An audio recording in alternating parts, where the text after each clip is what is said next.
오늘 살펴볼 하나님의 말씀은 마태복음 25장 열 처녀와 달란트 비유와 최후의 심판입니다. 우리는 예수의 증인들입니다. 맞습니까? 아멘. 그렇다면 우리가 모세의 자리에 앉아서 오늘 주어진 말씀을 가지고 모세가 증언했던 그 선지자, 그 메시아, 주 예수 그리스도를 증언해야 맞습니다. 아멘. 그래서 오늘 또 저는 마태복음 25장 말씀을 가지고 주 예수 그리스도와 십자가의 복음에 대하여 증언하고자 하오니 주께서 지혜와 계시의 영을 부어주사 우리 하나님의 뜻과 복음 진리를 밝히 깨닫게 되는 귀한 시간이 되기를 간절히 축복합니다. 축복합니다. 아멘. 마태복음 25장을 잘 보시면 1절에 그때에 천국은 하면서 천국 복음에 관하여 말씀하고 있는데요. 오늘은 25장 결론 말씀부터 먼저 좀 보고 시작하려고 합니다. 25장의 결론으로 나온 46절 말씀을 좀 보세요. 46절에 그들은 영벌에 의인들은 영생에 들어가리라. 이게 무슨 말씀이냐 하면 마태복음 25장은 천국 복음과 구원론을 중심 주제로 하여 다루고 있다는 그런 말씀입니다.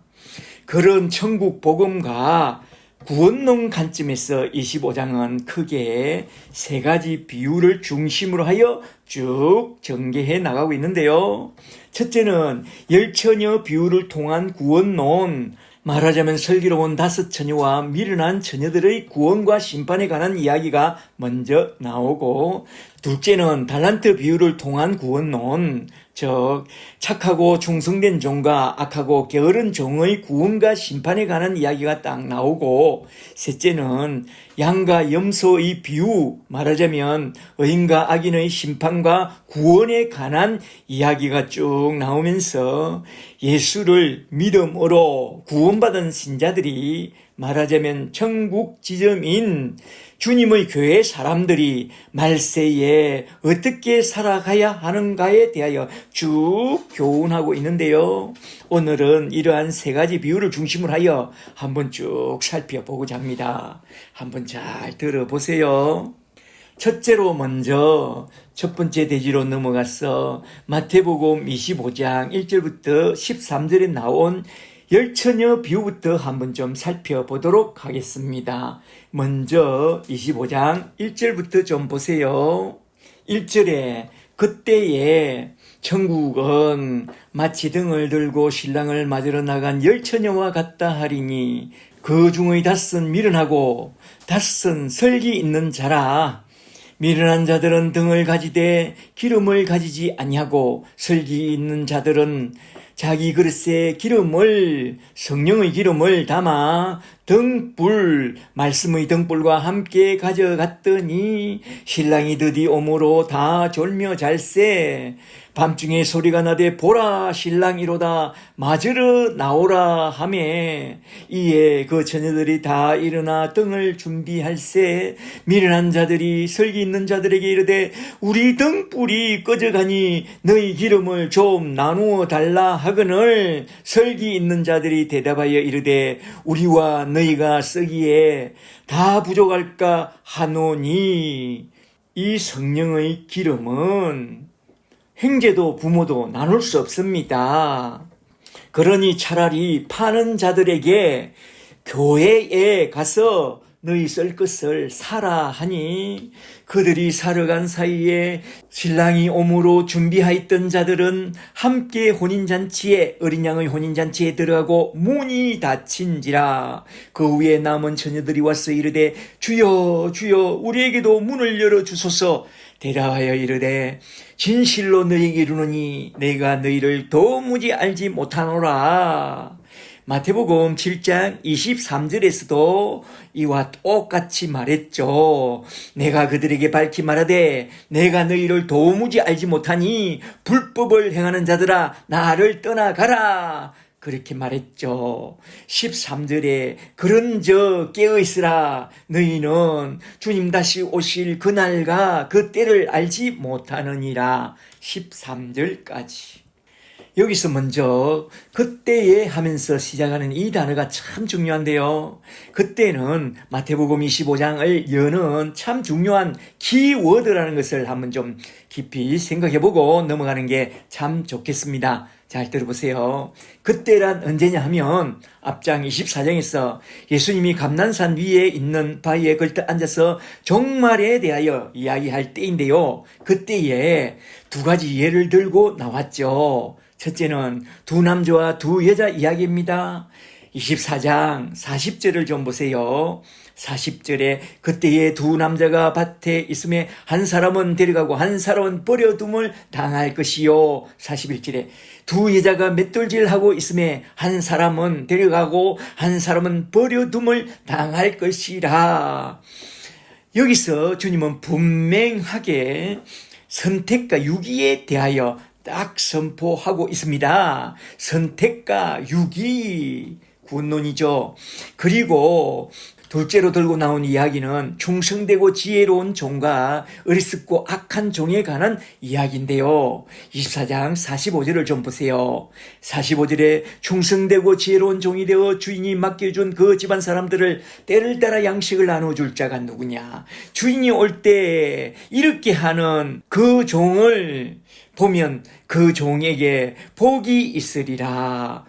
48절에 그러나 어리석고 악한 종이 되어 동료들을 때리며 술 친구들과 더불어 먹고 마시고 있으면 그 주인이 올 때에 그는 벌을 엄히 받으리니 바깥 어둠에 쫓겨나서 거기서 슬피 울며 이를 갈 것이라고 말씀합니다. 여기서도 주님은 분명하게 선택과 유기, 구원 교리를 딱 선포하고 있죠. 이렇게 24장의 결론 말씀으로서 선택과 유기를 딱 선포한 후에 25장으로 쭉 넘어가서 주님은 그때의 천국은 하면서 선택과 유기라는 이중 예정론 교리를 확장해서 쭉 설명해 주려고 세 가지 비유를 들고 나와서 종말에 대한 결론을 딱 선포하고 있는데요. 그 결론이 뭐라고 했죠? 마태복음 25장 끝절 46절로 쭉 넘어가서 의인은 영생의 나라에 들어가고 악인은 영벌에 떨어진다는 것입니다. 이것이 24장을 이어 25장에서 선포한 종말론 설교의 결론 말씀이라는 것입니다. 지상 종말이 끝나면 그때의 의인은 영생에 들어가고 죄인은 영벌에 떨어지게 될 것인데 종말이 다가오면 그때에 우리는 어떻게 살아가야 하느냐? 깨어 있어야 한다 이 말입니다. 그렇다면 깨어 있는 게 어떤 것이냐? 그걸 설명하려고 들고 나온 것이 열처녀 비유와 달란트 비유와 양과 염소의 비유라는 것입니다. 그런 관점에서 마태복음 25장을 잘 보세요.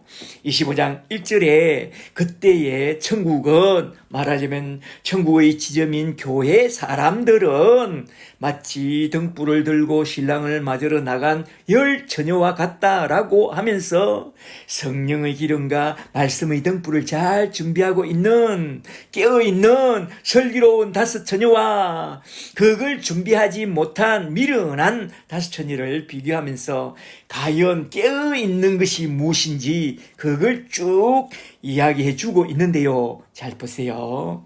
여기서 중요한 단어가 뭐냐 하면 기름과 등불입니다. 기름과 등불 이 단어를 잘 기억해 두세요. 여기서 기름이 뭐냐면 모든 주석에서 기름은 성령의 기름 부으심을 비유한대요. 그렇다면 등불을 무엇을 비유하느냐? 시편 119편 105절에서 주의 말씀은 내 발의 등이요 내 길의 빛이라고 한 그 말씀에 비추어 볼 때에 등불은 예수 그리스도의 복음의 빛을 비유한 그런 말씀이라고 해요. 복음의 등불과 성령의 기름, 우리 신앙에서 복음과 성령은 너무나도 중요한데요. 잘 들어보세요. 교회 안에는 10명이라는 신자가 있다는 것입니다. 그런데 그 중에 5은 예수 그리스도의 복음의 등불과 함께 성령의 기름을 가진 그런 복된 신자들이 있는가 하면, 다른 5은 예수 그리스도의 복음의 등불은 가졌으나 성령의 기름을 받지 못한 그런 신자들이 있다는 것입니다. 이게 무슨 말씀이냐? 잘 들어보세요. 제가 캠퍼스 필드에서 전도하다 보니 다양한 신자들을 만나게 되는데요. 놀랍게도 그들이 예수를 믿는다고 하는데 물어보면 대부분이 성령을 받은 적이 없다고 그래요. 이게 참으로 문제입니다. 그래서 제가 이렇게 말하죠. 제가 예수를 믿다가 죽었다 그러면 내 영혼이 무엇을 알아서 그 머나먼 천국을 찾아가겠느냐. 천국은 가야 하는데 말이죠. 그런데 내가 예수를 믿되 십자가의 복음과 함께 성령을 받게 된다면 내가 죽었을 때에 내 영혼을 붙잡고 있는 성령이 나를 데리고 천국으로 인도할 것입니다. 그러니까 복음과 함께 성령을 받아야 합니다. 아시겠어요? 그리 말해주면 10중 8구는 저에게 물어봅니다. 그러면요, 성령은 어떻게 받게 되느냐? 그럽니다. 성령을 어떻게 받게 되느냐? 여러분은 성령을 받는 길과 방법을 아세요? 이걸 잘 알아야 합니다. 이게 중요합니다. 잠시 에베소서 1장 13절 말씀을 좀 보세요. 에베소서 1장 13절에 그 안에서 너희가 진리의 말씀 곧 너희 구원의 복음을 듣고 또한 예수를 믿어 약속의 성령으로 인치심을 받아야 한다고 말씀하고 있습니다. 말하자면 먼저 진리의 말씀을 잘 듣고 또 구원의 복음, 십자가의 복음부터 딱 받고 십자가에서 제3을 딱 받게 되면 약속하신 성령이 딱 찾아 들어오게 되는데 그때에 성령을 딱 받게 된다는 것입니다. 그 성령을 받는 것을 성령 세례다, 성령의 인치심이다, 성령의 기름 부으심이다, 성령의 내주하심이다 그렇게 말하고 있습니다. 성경은 사도행전 2장 38절을 좀 보세요. 사도행전 2장 38절에 베드로가 말합니다. 베드로가 이르되 첫째로 너희가 회개하여 둘째로 예수 그리스도 이름으로 세례를 받고 셋째로 제3을 받으라. 그리하면 성령을 선물로 받게 된다고 말씀하고 있습니다. 말하자면 먼저 첫째로 메타노이아, 마음을 돌이켜 하나님 집에 돌아와서 진리의 말씀 곧 구원의 복음부터 잘 듣고 둘째로 주 예수 그리스도를 믿음으로 세례를 받고 말하자면 나를 십자가에 못 박아 버리고 나는 죽고 나를 살려주시는 예수 십자가의 복음 말씀을 내 마음에 딱 받으라 이 말입니다.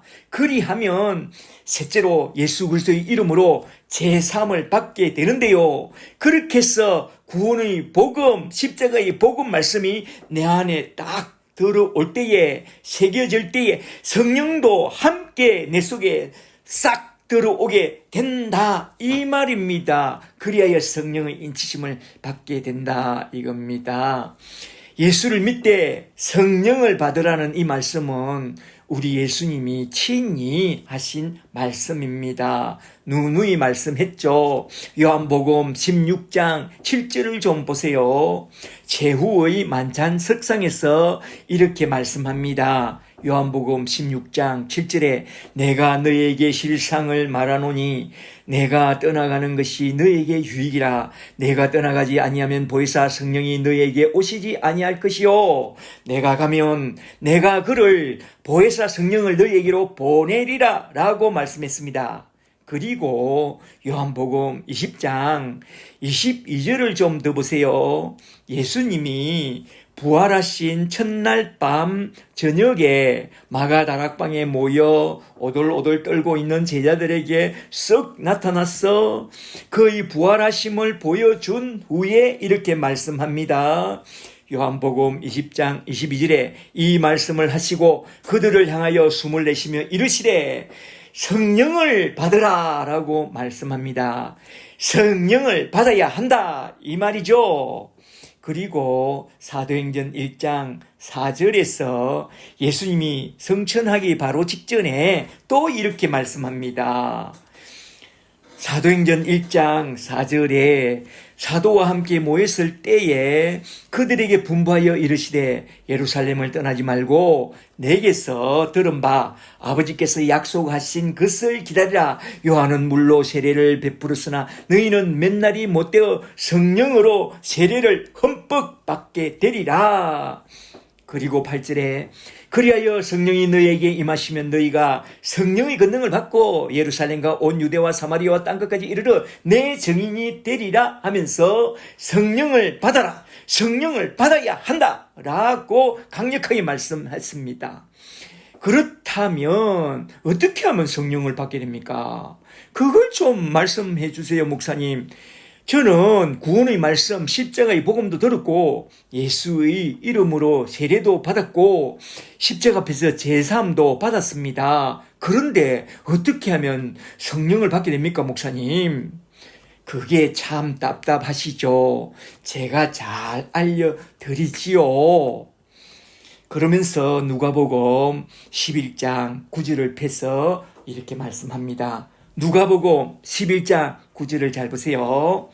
누가복음 11장 9절에 내가 또 너에게 이르노니 구하라 그러면 너에게 주실 것이요 찾으라 그러면 찾을 것이요 문을 두드리라 그러면 열릴 것이니 13절에 너희가 악할지라도 자식에게 좋은 것을 줄 줄 알거든 하물며 너희 하늘 아버지께서 천부께서 구하는 자에게 성령을 주지 않겠느냐. 할렐루야. 이게 무슨 말씀이냐? 성령을 받을 때까지 기도하라 이 말입니다. 나와 내 가족이 구원받기까지 기도하라. 복음을 온전히 듣고 제사함을 받고 또한 성령을 받게 될 때까지 기도하라 이 말입니다. 예수님의 제자들은 주님이 하신 이 말씀들을 잘 조립하여 복음과 함께 성령을 받을 때까지 간절히 기도했습니다. 사도행전 1장 13절을 잘 보세요. 예수님이 성천하신 후에 사도들이 마가 다락방으로 올라가서 여자들과 예수의 어머니 마리아와 예수의 아우들과 더불어 마음을 같이하여 오로지 전심으로 기도에 힘쓰더라. 말하자면 성령을 받기까지 전심으로 약속을 붙잡고 기도했다 이 말입니다. 그리하여 사도행전 2장 1절을 보니 사도행전 2장 1절에 오순절 날이 이름에 예수님이 성천하신 후에 마가다락방에 모여서 기도한 지 거의 10일이 지날 무렵에 홀연히 하늘로부터 성령이 급하고 강한 바람처럼 그들 각 사람 위에 각각 임하여 있더니 그들이 다 성령의 충만함을 받고 완전히 변하여 새 사람이 됩니다. 말하자면 성령의 기름 부음이 확 부어지니 성령의 세례를 받고 복음의 등불이 다시 확 그 영혼에 켜지고 고물 자동차 같던 그들의 영혼에 시동이 팡 걸려서 부릉부릉 하고 달려 다락방 문을 박차고 나갔어. 예수는 하나님 아들 그리스도라고 밝히 전파하는 그런 예수의 증인이 되었는데요. 그들이 성령을 받게 되자마자 크게 변화된 것은 딱 세 가지였습니다. 잘 들으세요. 첫째로 지성이 확 깨어나서 성경 말씀을 가지고 구약 성경 말씀을 가지고 예수 십자가의 복음을 기똥차게 풀어나갔고 둘째로 감성이 확 깨어나서 열정적으로 복음을 전파했고, 셋째로 의지가 확 깨어나서 어떤 핍박과 고난 속에서도 예수의 정인으로 힘있게 전진해 나갔습니다. 이젠 할 수 없다는 부정적인 말은 다 사라지고 그들 영혼 속에 할 수 있거든이 무슨 말이냐, 믿는 자들에게는 능치 못함이 없다고 외치고 일어나 나가서 예수 그리스도와 십자가의 복음을 강력하게 전파했던 것입니다. 할렐루야. 사도행전을 통해서 성령을 받고 변화된 사도들의 모습을 좀 보세요.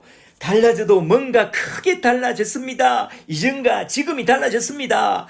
예수를 믿을 때와 성령을 받았을 때가 완전히 달라졌습니다. 그들의 입에 복음과 성령을 달고 삽니다. 잘 보세요. 잠시 사도행전 8장 14절을 좀 보세요. 빌립을 통해서 사마리아 사람들도 복음을 받았다는 소식을 듣고 베드로와 요한이 내려가서 보니 그들의 신앙이 맹한지라 외쳐 말합니다. 너희가 예수를 믿을 때에 성령을 받았느냐? 성령을 받아야 한다고 하면서 다시 십자가의 복음을 전해주고 성령 받기를 기도하자고 하면서 함께 기도하고 안수해 주었더니 그들도 다 성령을 받았습니다. 그리고 사도행전 19장 1절을 좀 더 보세요. 사도행전 19장 1절에 아볼로가 에베소에서 사역하다가 고린도로 떠난 그 에베소에 바울이 들어와서 어떤 제자들을 만나보니 그들의 신앙이 또 맹한지라 바울이 묻습니다. 너희가 예수를 믿을 때에 성령을 받았느냐? 아니요. 우리는 성령에 대하여 듣지도 보지도 못했는데요. 아, 그래 하면서 예수 십자가의 복음과 함께 성령을 받아야 한다는 그 진리의 복음 말씀을 다시 전파한 후에 함께 기도하고 안수해 주니 거기에 모인 사람 중에 12명이 성령을 받게 되었다고 사도행전 19장 7절에서 기록하고 있습니다. 잘 보세요. 이렇게 성령을 받으려면 먼저 십자가의 복음부터 잘 듣고 십자가 아래서 제3의 은혜부터 받고 성령 받기를 간절히 구하고 찾으면 약속하신 주의 성령을 하나님이 부어주십니다. 할렐루야. 그리하여 복음과 함께 성령의 기름 부음을 받게 되면 죽었던 우리 영혼이 다시 살아나게 되고 우리 영혼이 깨어 일어나게 됩니다. 성령을 받게 되면 성령의 기름 부음으로 가득 찬 복음의 등불을 들고 일상 속에서 항상 깨어있는 예수의 증인으로 살아가게 된다 이 말입니다. 그게 바로 깨어있는 사람입니다. 이제 항상 깨어있으라는 그 말씀이 무슨 뜻인지 잘 아시겠어요? 아멘. 잘 아시겠죠? 성령을 받고 복음의 등불을 들고 있는 사람이 깨어있는 사람입니다. 종말의 영으로 오신 성령을 받게 되면 주님 오실 날을 밤낮 깨어 기다리게 되어 있습니다. 그래서 주님도 사도들도 예수를 믿을 때에 너희가 성령을 받아야 한다, 반드시 받아야 한다고 말씀한 것입니다. 그러므로 우리는 약속하신 성령부터 딱 받고 복음의 등불을 딱 들고 일상 속에서 깨어있는 예수의 증인이 되고 가서 제자 삼는 그런 아름다운 일꾼들이 다 되시기를 주의 이름으로 축복합니다. 아멘, 아멘. 축복합니다. 이제 두 번째 대지로 넘어가서 마태복음 25장 14절부터 30절에 나온 달란트 비유 속에 담아내고 있는 복음 말씀을 한번 좀 살펴보겠습니다. 달란트에 관한 이 말씀은 깨어 있으라고 하신 그 말씀의 연장선상에서 하신 그런 말씀인데요. 25장 14절부터 잘 보세요. 14절에 어떤 사람이 타국에 갈 때 이건 예수님 자신에 대한 비유이죠. 그 종들을 불러 자기 소유를 말하자면 주님의 교회를 맡긴가 같으니 주님이 말했잖아요. 내가 가서 다시 올 때까지 하나님의 나라를 재건하고 있으라 라고 제자들에게 주님의 교회를 맡겼죠. 15절에 각각 그 재능대로 밑줄 짝, 그 재능대로 두나미스 능력대로 한 사람에게는 금 5달란트를, 한 사람에게는 2달란트를, 한 사람에게는 1달란트를 주고 떠났더니, 잘 들어보세요. 여기에 나온 금 1달란트란 34kg인데요. 인터넷을 찾아보니 요즘 금 1달란트는 42억이라는 거요. 제가 한 7년 전에 설교할 때는 금 1달란트가 24억이었습니다. 그런데 지금은 42억. 와우, 금을 사놔야 되겠어. 금 5달란트는 210억입니다. 대단하죠. 그런데 주석을 보니 달란트는 본래 금이나 은을 재는 무게 단위를 말하지만 15절을 잘 보세요. 15절에서 그 재능대로 각 사람에게 각각 달란트를 따로 주었다고 하는 것을 볼 때에 이건 영어 번역 성경처럼 탤런트, 재능이나 능력을 비유한 그런 말씀이라고 해요. 16절에 금 5달란트 받은 자는 가서 그것으로 장사하여 또 5달란트를 남겼고 2달란트를 받은 자도 그와 같이 하여 또 2달란트를 남겼으며 1달란트 42억이라고 했죠.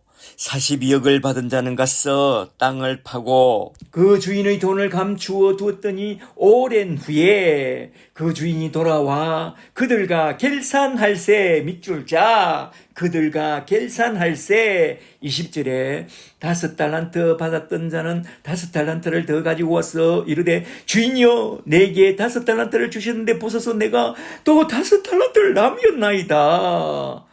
21절에 그 주인이 이르되 잘하였도다 착하고 충성된 종아 너가 작은 일에 충성하였음에 내가 많은 것을 너에게 맡기리니 천국에는 할 일이 많은가 봐요. 너희 주인의 즐거움에 참여할지어다 하고 2달란트 남긴 자에게도 그와 똑같이 23절에서 말씀합니다. 그리고 24절에 1달란트 받았던 자는 와서 이르되 주인이여 당신은 굳은 사람이라 심지 않은 데서 거두고 뿌리지 않은 데서 모으는 줄을 내가 알았으므로 내가 두려워하여 내가 당신의 달란트를 땅에 감추어 두었나이다. 여기에 그 42억이라는 1달란트가 있나이다.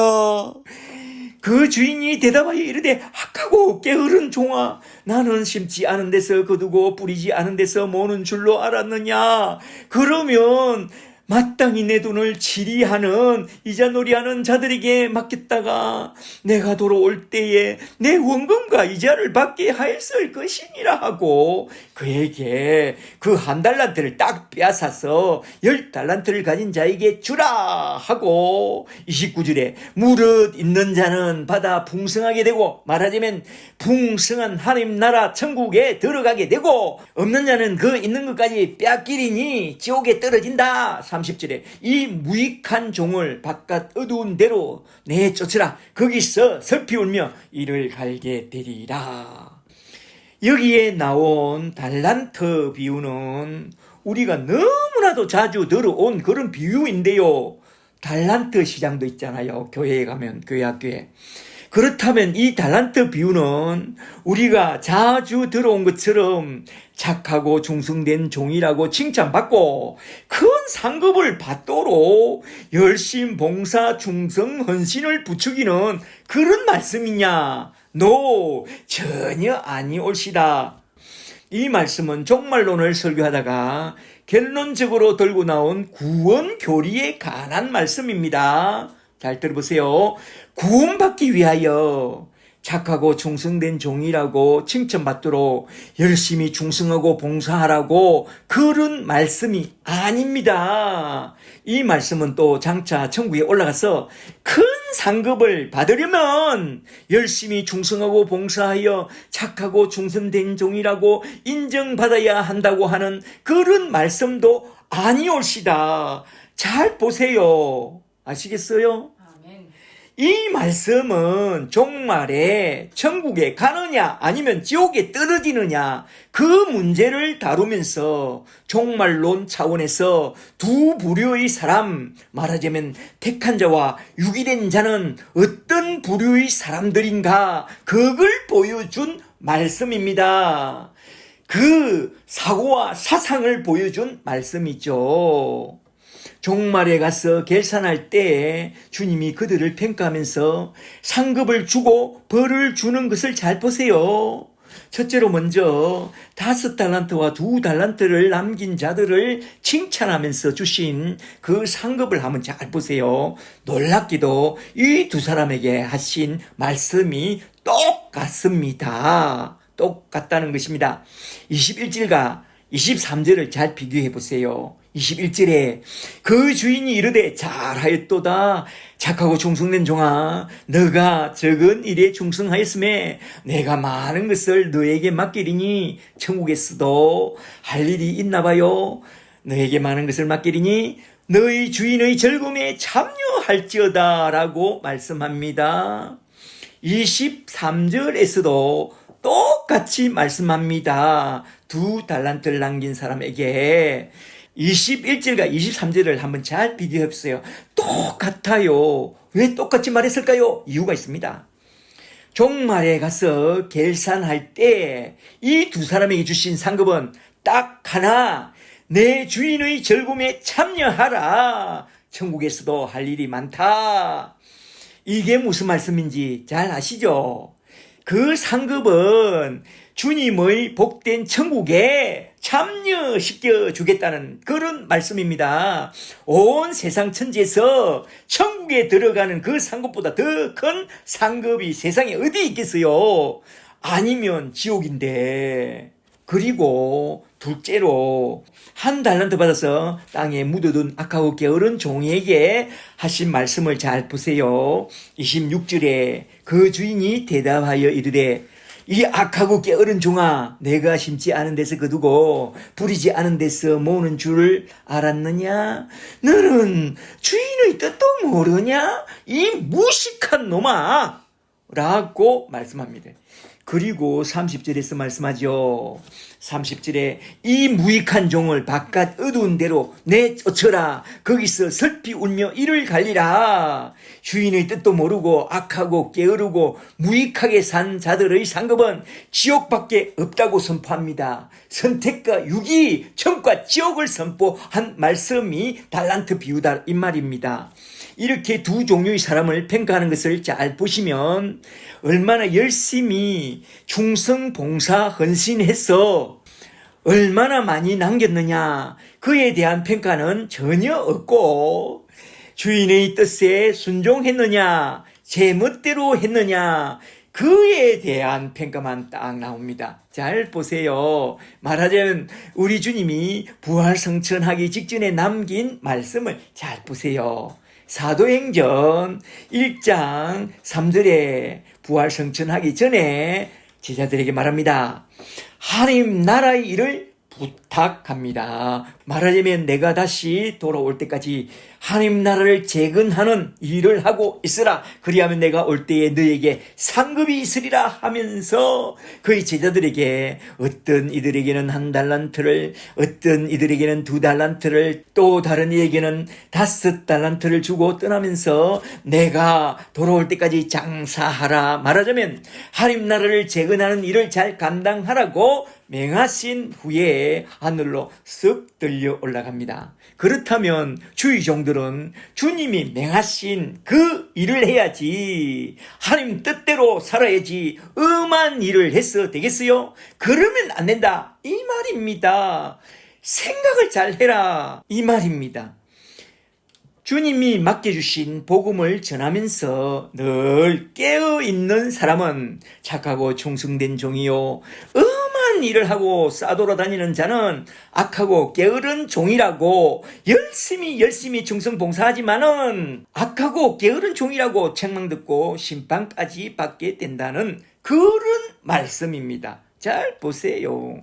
말하자면 나더러 주여 주여 하면서 내 이름으로 선지자 노릇하고 귀신을 쫓아내고 권능을 행하면서도 하나님의 뜻은 저버리고 산다면 너희가 어떻게 되겠느냐? 그래서 천국에 들어가겠느냐? 그러면 천국에 절대로 못 들어간다. 이 말입니다. 이 말씀을 하고 있습니다. 이렇게 두 번째 문단에 나온 달란트 비유는 구원받게 될 착하고 충성된 종과 버림받게 될 악하고 무익한 종의 구원과 심판에 관한 말씀입니다. 구원과 심판, 그 구원이 뭐냐? 천국에 들어가서 주인의 즐거움에 참여하는 그것이 구원의 상급이라고 했고, 심판은 저 바깥 어두운 지옥에 던져지는 것이라고 말합니다. 여기서 우리가 꼭 기억해 두어야 할 단어는 너희 주인의 즐거움에 참여하라 라는 이 말씀입니다. 여기서 내 주인의 즐거움에 참여하는 것은 내가 곧 천국에 들어가는 그것이 아니겠어요? 천국에 들어가는 그것보다 더 큰 상급이 어디 있겠어요? 천국에 들어가는 게 얼마나 큰 상급인지 그걸 모르니까 엄한 상급 타령을 하고 멜류관 타령을 하고 개털모자 쓰지 않으려면 열심히 봉사하고 충성해야 한다 라고 야단치고 있는 것입니다. 제가 참으로 존경하는 갈빈 선생님도 그의 책에서 천국에 들어가는 그 상급보다 더 큰 상급은 없다고 하면서 주인의 즐거움에 참여하는 그 상급은 천국, 구원, 영생이라고 말씀하고 있습니다. 이제 종말론 교훈으로 나온 달란트 비유에 담겨있는 그 뜻을 잘 아시겠죠? 이젠 열심히 충성 봉사해서 천국 상급 많이 받으라고 외치는 그 허망한 소리에 속지 말고 주인의 뜻을 잘 알고 그 뜻에 합당한 충성된 제자가 되어 일상 가운데서 늘 깨어 있으면서 예수를 잘 믿고 기름 등불 들고 나아가서 천국 복음으로 제자 삼는 사역을 통하여 하나님 나라를 재건하는 일을 하다가 우리 주님이 올라오라고 하시는 그날에 저 천국에 썩 다 들려 올라가서 우리 주님의 즐거움에 참여하는 그런 착하고 충성된 종들이 다 되시기를 주 예수 이름으로 간절히 축복합니다. 축복합니다. 아멘. 이제 세 번째 대지로 넘어가서 마태복음 25장 31절부터 46절에서 결론 말씀으로 나온 양과 염소의 심판에 대한 비유를 한번 쭉 살펴보고 딱 마치도록 하겠는데요. 25장 31절부터 잘 보세요. 31절에 인자가 자기 영광으로 모든 천사와 함께 올 때에 자기 영광의 보좌에 심판의 백보좌에 앉으리니 모든 민족을 밑줄 짝 모든 민족을 그 앞에 모으고 각각 구분하기를 목자가 양과 염소를 구분하는 것 같이 하여 양은 그 오른편에 염소는 그 왼편에 두리라. 이건 최후의 심판을 말씀하고 있습니다. 이 설교를 준비하는 중에 어떤 목사의 10분짜리 영상 설교를 들었는데 그 목사가 말하기를 양과 염소에 대한 최후의 심판 기준은 믿음이 아니라 잘 보세요. 그들의 행위를 따라 심판하고 있습니다. 잘 보시라니까요. 그렇게 말하고 있더라고요. 과연 그러한가? 믿음이 아니라 행위를 따라 심판하고 있느냐? 잠시 계시록 20장 11절에 나온 최후의 심판, 백보자 심판을 좀 보시면 마치 행위를 따라 천국과 지옥이 결정되는 것처럼 보이지만 실상은 생명책에 그 이름이 기록되어 있느냐, 사망첩에 있느냐, 그것에 따라서 천국과 지옥이 갈라진다고 분명하게 말씀하고 있어요. 그리고 오늘 본문에서도 그 사람이 양이냐, 염소냐, 알곡이냐, 가라지냐, 좋은 물고기냐, 나쁜 물고기냐, 슬기로운 처녀냐, 미련한 처녀냐, 그 본질에 따라 천국과 지옥이 결정된다고 말해요. 그리고 그 결정은 하나님이 이미 창세전에 다 그렇게 분리해 놓았다고 말하고 있습니다. 성경을 보면 자주 그렇게 말씀하십니다. 에베소서 1장 4절을 좀 보세요. 에베소서 1장 4절에 창세전에 그리스도 예수 안에서 우리를 택하사 그 기쁘신 뜻대로 우리를 예정하사 창세전에 우리를 양과 염소로 의인과 악인으로 다 분리해 놓았다 이 말입니다. 이걸 전제로 해서 주님은 양과 염소, 의인과 악인을 평가하고 있는데요. 한번 잘 들어보세요.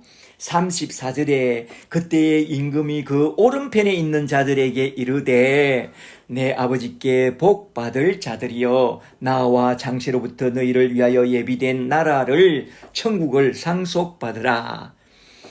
우리가 하나님께 받게 될 상급 중에 최고의 상급은 천국을 유업으로 상속받는 것이 최고라는 것을 다들 잘 아시죠? 35절에 주님이 말씀합니다. 내가 줄일 때에 너희가 먹을 것을 주었고 목마를 때에 마시게 하였고 나그네 되었을 때 영접하였고 헐벗었을 때에 옷을 입혔고 병들었을 때 돌아봤고 옥에 갇혔을 때에 와서 보았느니라. 37절에 이에 의인들이 대답하여 이르되 주여 우리가 어느 때에 주께서 줄이신 것을 보고 음식을 대접하였으며 목마르신 것을 보고 마시게 하였나이까. 어느 때에 영접했으며 어느 때에 우리가 주님을 돌아보았나이까. 40절에 바로 그때 임금이 대답하여 이르시되 내가 진실로 진실로 이르노니 잘 들어 너희가 여기 내 믿음의 행제 중에 지극히 작은 자 하나에게 한 것이 곧 내게 한 것이니라. 이 말씀은 마태복음 10장 42절에서도 한번 딱 나왔죠. 지극히 작은 자 하나에게 냉수 한 그릇이라도 대접해주고 영접한 자는 결단코 그 상을 잃지 않는다고 그렇게 말씀했잖아요. 기억나시죠?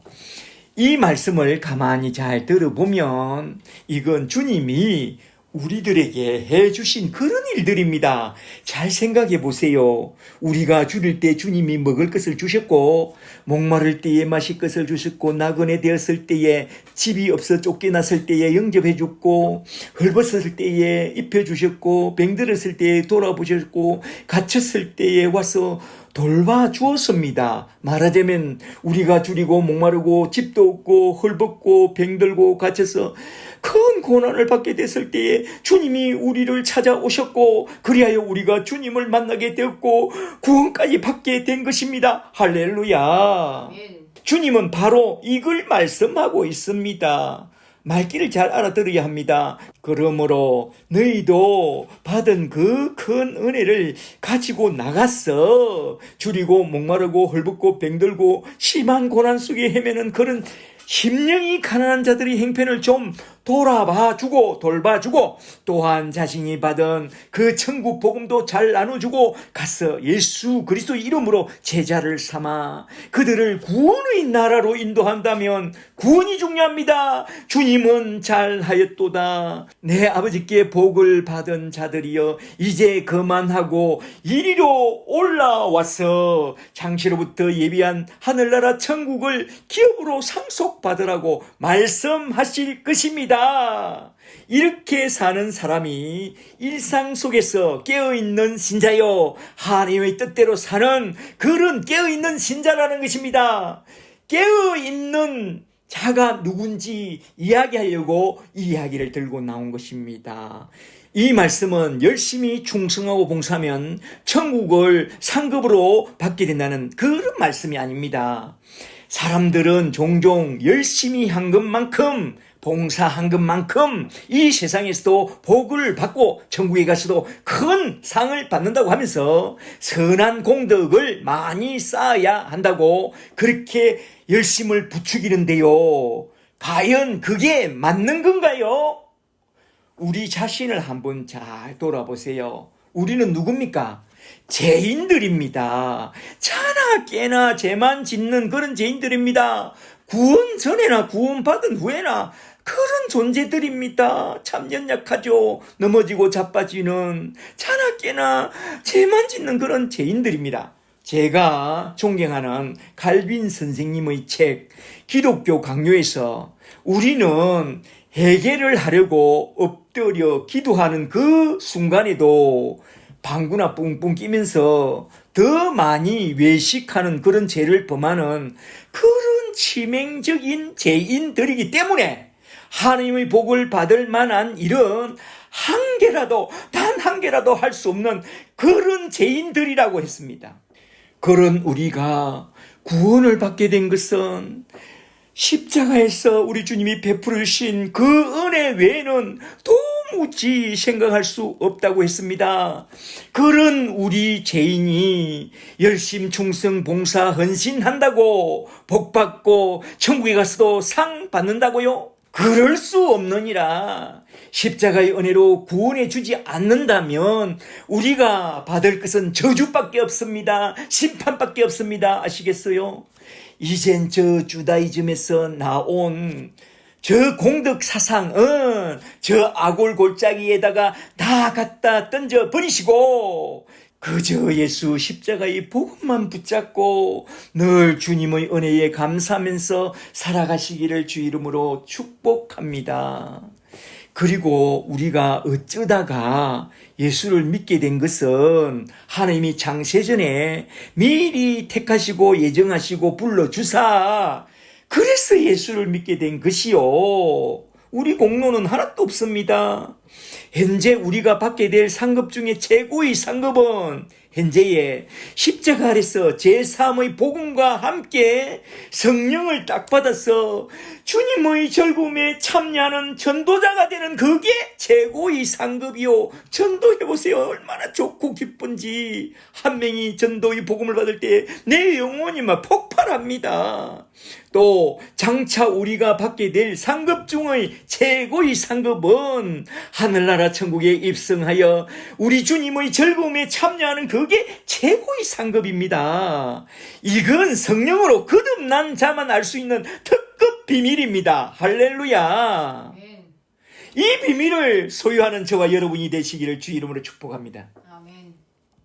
그래서 성령으로 거듭나지 않은 사람은 오늘 본문 말씀과 같은 성경 구절을 떡 보게 되면 여기를 보라 착하고 충성된 종이 되어 열심히 충성 봉사하면 땅에서도 복을 받게 되고 하늘에 가면 큰 상급을 받게 될 뿐만 아니라 제일 큰 맨선에서 살게 된다고 자기도 속고 또 사람들을 속이고 있는 것입니다.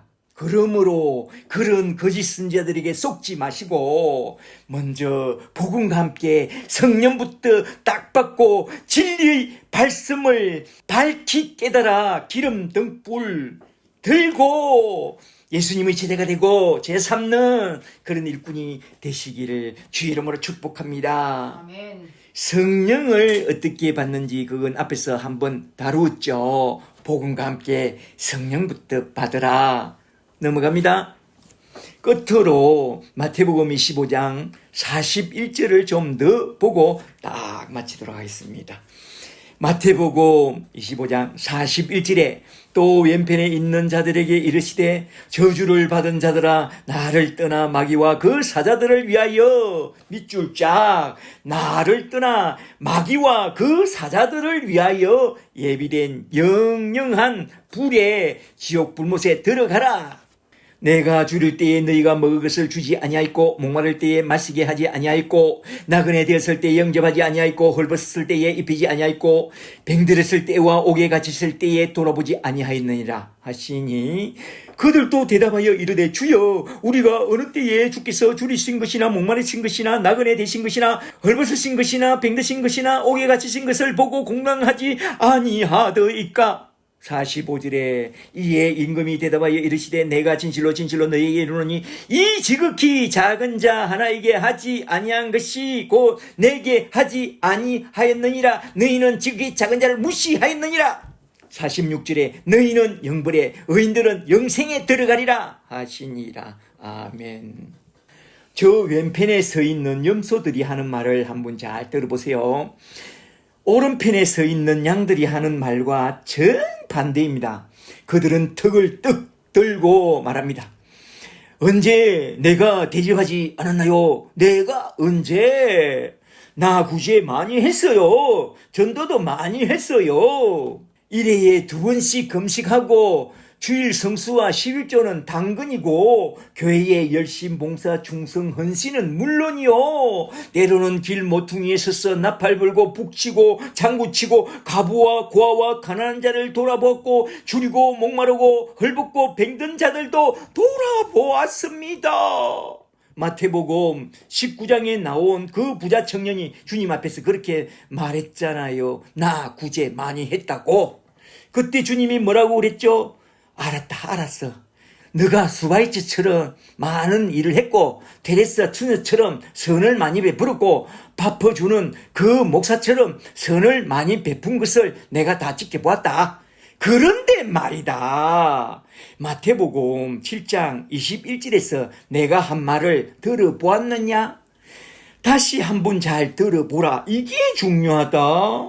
마태복음 7장 21절에 나더러 주여 주여 하는 자마다 다 천국에 들어갈 것이 아니요 다만 하늘에 계신 내 아버지의 뜻대로 행하는 자라야 들어가리라. 그날에 많은 사람이 나더러 이르되 주여 우리가 주의 이름으로 선지자 노릇하며 주의 이름으로 귀신을 쫓아내며 주의 이름으로 많은 권능을 행치 아니하였나이까 하리니 그때에 내가 그들에게 밝히 말하되 내가 너희를 도무지 알지 못하니 너희는 불법을 행한 자로다. 나를 떠나가라. 너희는 저 바깥 어두운 데로 쫓겨나서 거기서 슬피 울며 이를 갈리라 라고 말합니다. 그러므로 너희는 먼저 하나님의 뜻이 무엇인지 그것부터 잘 알아야 한다. 그렇다면 하나님의 뜻은 무엇이냐? 요한복음 6장 40절에 하나님의 뜻은 이것이니 아들을 보고 믿어 영생 구원을 얻는 그것이 첫째요. 둘째는 이것이니 가서 모든 사람을 제자로 삼아 천국으로 인도하는 그것이다. 이러한 하나님의 뜻과 하나님의 명령을 벗어나서 너희가 행한 것들은 모두 다 불법이다. 이 말입니다. 하나님의 뜻을 따라 구원받고 나아가서 구원의 나라로 인도하는 그게 곧 깨어있는 신앙이라는 것을 교훈해 주시려고 하신 말씀이죠. 그러므로 일상 속에서 기름 등불 들고 깨어있으라 이 말입니다. 여기서 왼편에 서 있는 염소들에 대한 기가 막힌 예가 있어서 그것만 좀 살펴보고 딱 마치려고 하는데요. 그 기막힌 예가 어디 나오느냐? 누가복음 18장에 나오는데 잠시 누가복음 18장 9절을 좀 보세요. 이것만 보고 마치겠습니다. 누가복음 18장 9절에 또 자기를 의롭다고 믿고 다른 사람을 멸시하는 자들에게 지극히 작은 자들을 멸시하는 자들에게 이 비유로 말씀하시되 두 사람이 기도하러 성전에 올라가니 하나는 바리새인이요 하나는 세리라. 저 바리새인이 기도하는 것을 좀 보세요. 제후 심판날에 백보자 심판대 앞에서 있는 저 염소들과 거의 똑같습니다. 11절에 바리새인은 서서 따로 기도하여 이르되 하나님이여 나는 다른 사람들 곧 토색 불이 간음하는 자들과 같지 아니하고 저 세리들과 같지 아니함을 감사하나이다. 나는 일회에 2번씩 금식하고 소득의 11조를 드리고 구제도 열심히 합니다. 염소처럼 남을 비판하고 들이받고 결국엔 주님까지 마구 들이박았죠. 그들은. 그리고 세리가 기도하는 것을 좀 보세요. 심판대 앞에 서 있는 저 어린 양들과 거의 똑같아요. 13절에 세리는 멀리 서서 감히 눈을 들어 하늘을 쳐다보지도 못하고 다만 가슴을 치며 이르되 하나님이여 불쌍히 여기소서. 나는 죄인이로소이다. 나는 무익한 종이로소이다 하였느니라. 자신이 진실로 죄인임을, 무익한 종임을 아는 그런 자가 바로 의인입니다. 14절을 보니 이들에 대한 우리 주님의 평가가 딱 나오는데 잘 보세요. 14절에 내가 너에게 이르노니 저 바리새인이 아니라 이 세리가 의롭다함을 얻고 구원함을 받고 그의 집으로 내려갔느니라. 의롭다함을 얻었다는 것은 구원을 받은 것이요, 영생 천국에 들어가게 되었다는 그런 말씀이고, 죄가 있다 하고 책망을 받은 염소들은 지옥의 영벌에 떨어지게 된다는 그런 말씀입니다. 그렇다면 나는 어떤 사람인가 한번 잘 돌아봐야 합니다. 나는 비록 조그만 일에 착하고 충성된 종으로 최선을 다했을지라도 나는 저 세리와 같이 날마다 나의 죄를 돌아보고 나는 무익한 종이로소이다 고백하고 날마다 십자가의 은총을 붙잡고 위에서 부어주시는 성령의 기름과 말씀의 등불을 밝히 들고 예수의 증인으로서 깨어 그저 주인의 즐거움에 참여하는 것과 장시로부터 예비된 하늘나라를 상속받게 될 것을 늘 바라보면서 살아간다면 나는 우편에 속한 양이요, 저 바리새인들처럼 범사에 자기 자랑을 내세우고 다른 사람을 지극히 작은 소자를 개무시하고 비판하고 하나님께 드리는 거룩한 예배까지 이렇게 외식으로 포장한다면 그 사람은 왼편에 속한 염소일지도 모릅니다. 그러므로 오늘 이 설교 말씀을 듣게 된 이 순간부터 깊이 회개하고 내 행위와 내 마음과 내 언행심사를 딱 고쳐먹고 예수 십자가 든든히 붙잡고 깨어있는 신자가 되어 예수님 편에 서서 기름 등불 들고 예수의 증인으로 즐겁게 살다가 종말엔 반드시 저 어마어마한 영광의 나라, 우리 주님의 나라 천국에 다 들어가는 그런 예수의 사람들이 다 되시기를 주 예수 그리스도의 이름으로 간절히 축복합니다. 아멘. 오늘은 이렇게 마태복음 25장에 나온 종말론에 관한 세 가지 비유의 말씀을 하나하나 쭉 살펴봤는데요. 첫째로 열처녀 비유와, 둘째로 달란트 비유와, 셋째로 양과 염소의 비유까지 한번 쭉 살펴봤습니다. 이 비유들을 통해서 우리에게 주신 하나님의 복음 말씀을, 십자가의 복음 말씀을 우리 마음판에 잘 새겨놓고 오늘 또 내일 또 예수 십자가의 복음을 단단히 붙잡고 성령의 기름 등불 들고 언제나 깨어있는 그런 믿음의 사람들이 되어 우리 주님 다시 오실 때까지 하늘 한 모퉁이에서 우리 주님이 하고 돌아오라고 하신 우리 하나님의 나라를 재건하는 사역에 그 일에 충성하다가 우리 주님이 올라오라고 하시는 그날에 저 하늘나라 천국으로 다 들려 올라가는 그런 예수의 사람들이 다 되시기를 주의 이름으로 간절히 축복합니다. 아멘. 할렐루야.